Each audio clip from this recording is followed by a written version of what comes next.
Ahora voy a pasar a un terreno que desde el punto de vista de la geopolítica europea es importante, que es el del gas natural. Eh, voy a hacerle dos preguntas. Una se refiere un poco al horizonte sobre la demanda del gas en Europa.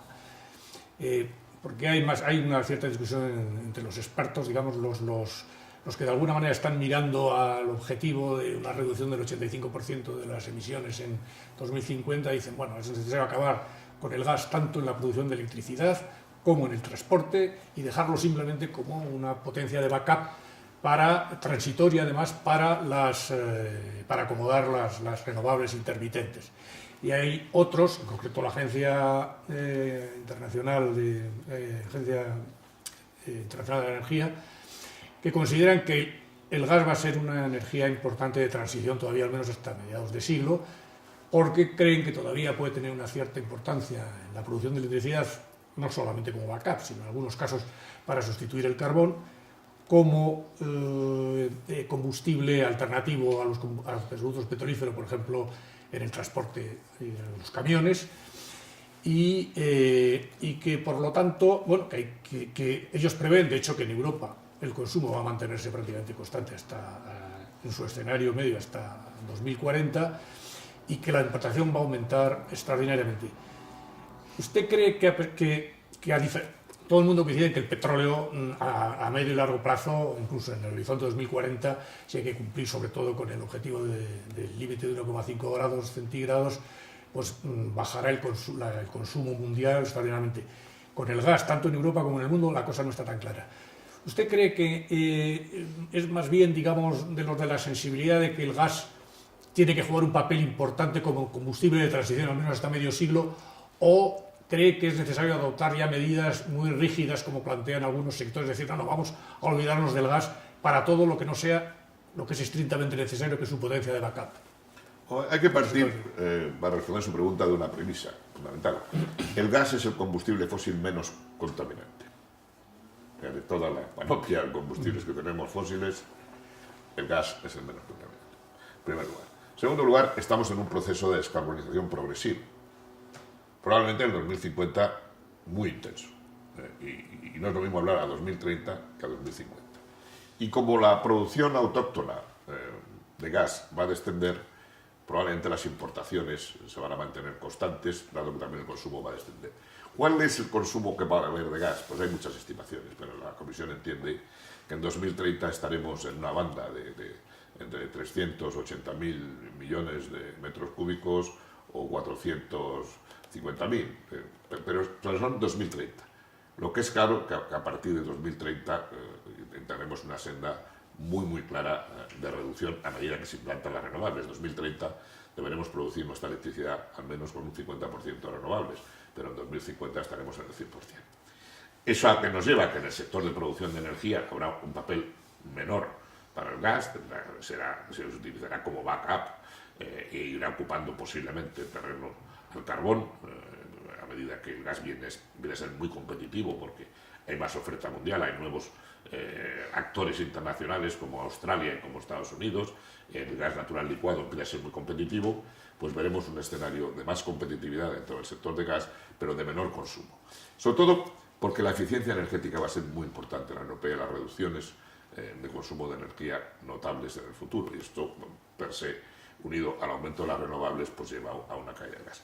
Hay sectores donde será muy difícil que no podamos usar el gas. Transporte marítimo es uno de ellos, y es muy claro que en este momento se empieza a producir una transformación de los sistemas de motorización de los buques hacia el gas y desarrollándose las infraestructuras portuarias para estos desarrollos.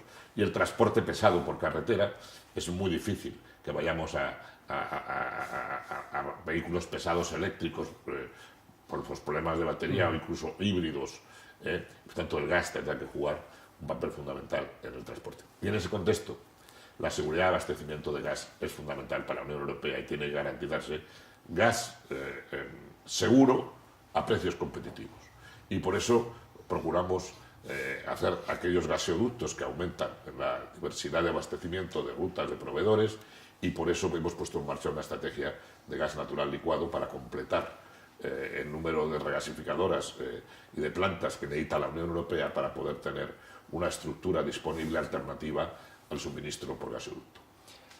En ese terreno que acabas de mencionar, ¿cuál es su opinión, comisario, sobre la estrategia de Europa para combinar lo que seguirá, digamos, al fin y al cabo Rusia es nuestro suministrador natural en términos de coste de gas, pero para minimizar el riesgo, o tener una combinación óptica de precio y riesgo con el del gas ruso a través de distintos escenarios, la conexión evitando países de tránsito por el norte, la utilización de Turquía, la posibilidad que ya he evocado de ir disminuyendo los suministros de gasoducto y aumentando los de gas natural licuado. ¿Qué papel cree que puede tener en el futuro Estados Unidos, teniendo en cuenta que Estados Unidos, con su nueva concepción geopolítica, empieza a poder ser un país de riesgo en cuanto al suministro de gas? Podría ser. Es decir, ¿cuál es su visión sobre cómo articular algo que le va a corresponder seguramente a usted, articular la enorme variedad de combinaciones, tanto de suministros por gasoducto, con las distintas combinaciones que existen por el norte y por el sur, gas natural licuado, los suministradores de gas natural licuado y el papel que pueda tener los Estados Unidos en esto? Bueno, la política de la Comisión en materia de seguridad de suministro de gas es muy clara. Nosotros no queremos que haya un país dependiendo de una sola ruta y de un solo suministrador. Creemos que cada país tiene que tener acceso a 3 tipos de suministros distintos, como mínimo. No, por pura seguridad. Luego, si además esto aumenta la competencia del mercado, mejor que mejor. Y pondré un ejemplo. Lituania tenía solamente abastecimiento de gas ruso. Se puso en marcha una planta de gas natural licuado, los precios bajaron un 40%. Estaba pagando el precio más caro de la Unión Europea, ¿no? Porque otra de las características de los abastecimientos rusos es que los precios son muy distintos según los Estados miembros, y Alemania no paga el mismo precio que los checos o que los húngaros o que los búlgaros. Entonces, la política de la Comisión ha sido, en primer lugar, buscar más rutas de abastecimiento. Y hemos empezado, por eso apoyamos mucho el corredor meridional, el South Corridor, para traer el gas desde Azerbaiyán a través de Turquía, vía Grecia, y llegar a Italia, porque nos parece que al principio empezaremos con 10.000 millones de metros cúbicos, pero se va a ampliar a 20.000 millones, y el día que nacemos con Turkmenistán, si es que se produce, pues tendremos una fuente clara de abastecimiento. Por eso en este momento se está analizando otro gasoducto, el ISMED, para usar los campos de Zohr y de Leviatán, los yacimientos en Egipto, Israel, la posibilidad de usar plantas del LNG como la dinamita en Egipto. Es decir, es otra ruta potencial distinta y otro tipo de abastecimiento. Y por eso, sobre todo, hemos puesto en marcha la estrategia de gas natural licuado. Es evidente que Gazprom y Rusia van a ser un gran suministrador de la Unión Europea. Nuestros grandes suministradores de gas seguirán siendo Noruega y seguirá siendo Rusia, pero es evidente que la estrategia rusa de construir Nord Stream 2, Nord Stream 2, lo que le da es una mayor concentración de la oferta dentro del mercado, sobre todo del mercado alemán, y nosotros lo que pretendemos es que haya más competencia y sobre todo que todos los países de Europa central y suroriental que estaban muy desconectados pudiéramos interconectarles con todos los grandes gasoductos. El riesgo de que Rusia ponga en marcha Nord Stream 2 es el hecho de que deje de pasar gas por Ucrania, lo cual tiene dos complejidades. Por una parte, la pérdida de derechos de tránsito que tiene Ucrania, por otra parte, que la red ucraniana, para su normal mantenimiento, necesita que grandes flujos de gas pasen por Ucrania. Por tanto, Nord Stream 2 no es un proyecto comercial, es un proyecto de enorme trascendencia política, y por eso la Comisión lo que ha hecho son dos cosas: pedir un mandato al Consejo de Ministros para negociar con Rusia un acuerdo intergubernamental de cómo regular el funcionamiento de ese gasoducto para que lo haga en condiciones de aplicación de la normativa comunitaria, de las reglas que garantizan la transparencia, la separación del llamado unbundling, y todo el elenco del acervo comunitario.